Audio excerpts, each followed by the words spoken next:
Hi. You couldn't play in Washington because of an injury. How are you feeling right now? I'm feeling much better. It's been good to just get treatment and really take care of it. And I played a couple of practice points today for the first time, and it felt pretty good. So I'm happy with that.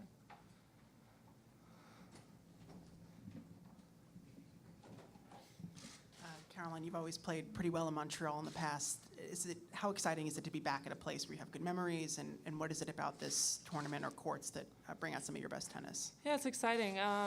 It's such a strong field every year, so there's no easy matches, and I don't really know what it is, but I just really enjoyed here. I think the fans and the city is really nice, and I think it's a combination of all of that. Hi, Carolyn. 8 years ago, you won the Rogers Cup here. If I remember correctly, it was like on a Monday because of the rain. Later that year, a couple of weeks or months later, you became #1 for the first time. 8 years later, you're back at the top of the rankings. You won your first Grand Slam. What's the difference between Caroline Wozniacki from 2010 and the one today? I think it's a big difference. Obviously, you get a lot of experience, and you learn every year. And I think the tennis has improved as well. And it's just I'm happy to still be here and still be playing great tennis. So it's exciting times for sure.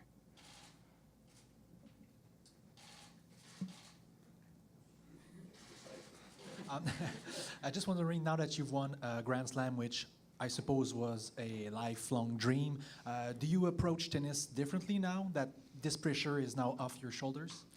Not really. I think I kind of achieved everything that I wanted in tennis so far, and I think you just always have to have goals in mind, and you put a next goal. So nothing really changes in that perspective. I think it's nice that I never get the question again, you've never won a Grand Slam. That's probably the biggest relief, not to hear that again, because I've heard that probably 100,000 times in the last few years. So that's a great thing for sure. You're back in the top 5 after 2 years outside of the top 10. What does that mean for you? Because what did you change in 2016 to come back stronger? I think I stayed injury-free. I took my time to get over some of my injuries and just really waited for the right moment when I felt my body was ready. And I came back when the time was right, and then I started playing well, and it kind of went from there.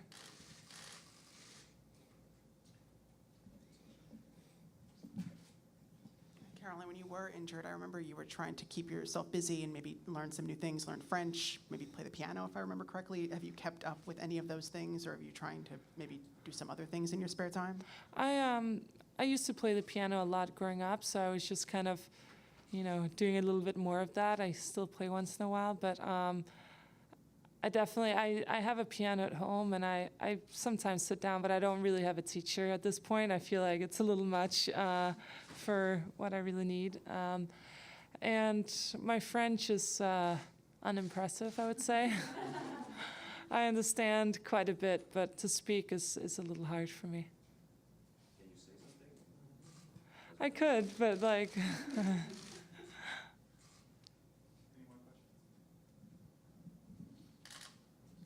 Caroline, I was curious if you followed at all the women's Wimbledon final, even if you weren't a part of it. You know who won, I guess. It's just because there was a lot of it made a lot of noise on social media with the fact that it was delayed because of the men's semifinal that was that lasted longer than it was supposed. A lot of people were outraged, said it was like a sexist thing to do to push the most important game in a women's side. What was your take on that? That's the first time I hear about this. I obviously knew who was playing, and I saw the result once it was finished. And both of them are great friends of mine, so either one, whoever would have won, I would have been very happy for them. And I texted Angie after, and I said, I was happy for her, and obviously her first Wimbledon. And I think I wanted both to win in this situation, because I felt like Serena also, after coming back from the baby and everything, it would have been a great story. But I think it was great for Angie, and I was very happy for her. But honestly, I didn't watch. Once I was out of the tournament, I was busy doing other stuff and just kind of relaxing, so I didn't really I saw some of the scores, but I wasn't really watching the matches. But yeah. Serena said that she, it didn't really bother her that the women's final was delayed just because she thought it was the only way to make the schedule work. But she said, I hope that it would have happened also if it was the other way around, if it was on the men's side. Have you experienced any maybe stuff that was a bit unfair because you were a woman compared to, the ATP, or can't you recall something that happened before?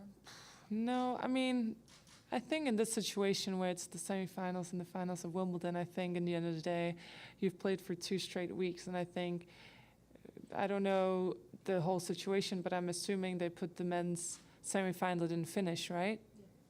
Yeah. On the women's finals day. I don't know when else they were supposed to play, because obviously they would have to come back the next day and play. So I think in this situation, I think it was fair scheduling. I don't know if they should have put the women an hour later or whatever on the schedule, but in the end of the day, like, it's a Wimbledon finals, right? You put them at the time that you want them to be played, and in the end of the day, it's tennis. It's so unpredictable. Like, Isner played against Anderson. Actually, I watched a little bit of that match. And it was such a long match. It's so hard to predict. So in the end of the day, it's tennis. It's not basketball or football, where everything is perfectly timed. So in this situation, I don't think they could have done anything differently. Do you think it's a matter of maybe starting to put the women's final on the Sunday at the Grand Slams, or no? No, I think it's fine. In a normal situation, I don't think this would be an issue. How important is it for you to please your fan around the WTA tour?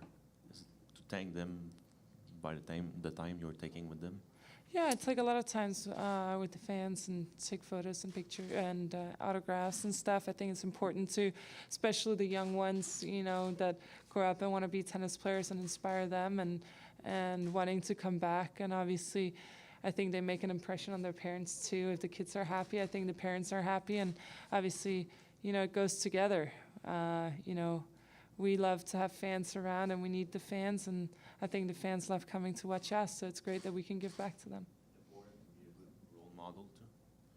Yeah, I think so. I mean, growing up, when I was 12 and I got to meet Venus, and she was so nice to me, and she hit a few balls with me, it was just such an amazing experience. It was something that made me so extremely happy for a long time, and made me want to play even more and try and be as good as her.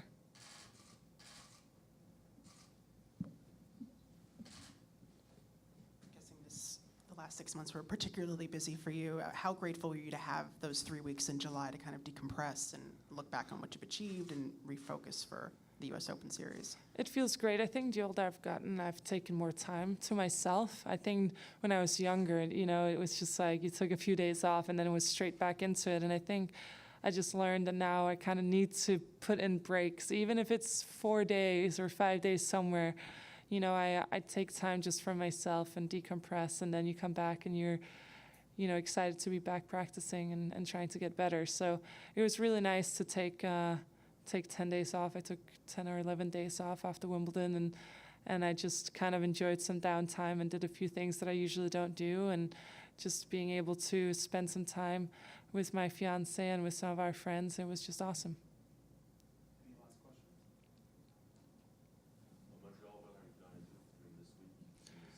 Well, yesterday I went already to a movie.